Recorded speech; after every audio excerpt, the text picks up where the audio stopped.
So, in New York, in real estate, in finance, and politics, there's a phrase that explains more than any other policy paper ever will. And that's, I got a guy. You don't need to know everyone. You just need to know someone who knows someone. It's not crime, it's a network. When people say, why would Trump pardon somebody that he doesn't know, that he claims he doesn't know? It's not a contradiction. That's the point.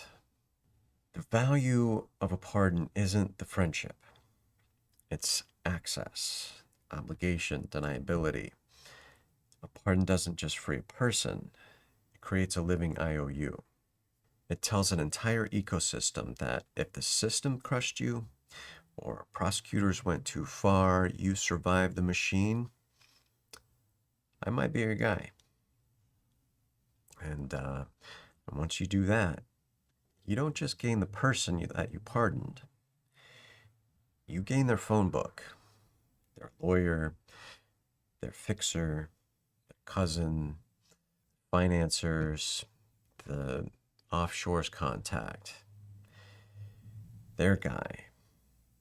That's the currency.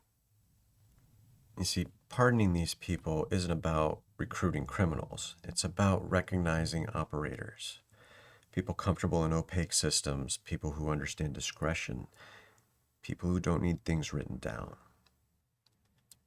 That's what Game Recognizes Game is all about. It's not shared crimes, it's a shared fluency. We've seen this pattern over and over with Trump, right? With Trump and Epstein, it wasn't just a social overlap. It was comfort in a world that's built on access, secrets, and leverage. With a pardon czar who lived inside the federal justice system and came out believing that it's arbitrary and political.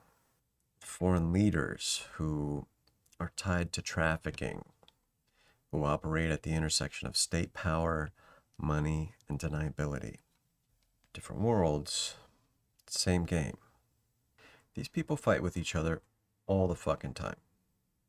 They snipe, they posture, they leak, they're testing their boundaries. We've seen this with Trump and Bannon.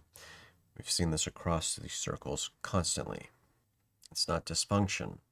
That's just how these networks police themselves. Because the real dividing line isn't left versus right. It's insiders versus everyone else.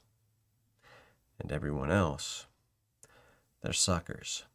So when Trump says, I don't know them, you can believe him in a pretty narrow sense. He doesn't need to know them. That's how plausible deniability works.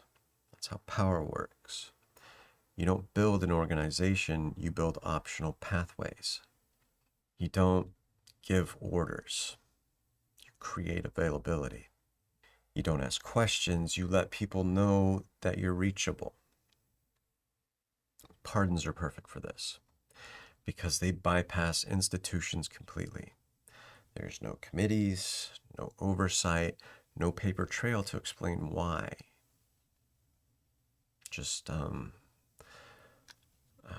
discretionary power that's exercised personally.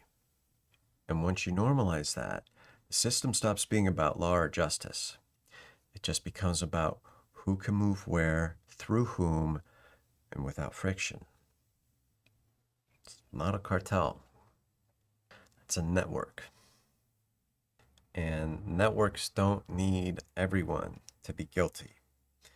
They just need the people who understand how the game's played and who knows where to go when that door opens quietly. That's the mechanism. That's the value of it. And that's why these pardons matter. Anyway, look out for yourselves.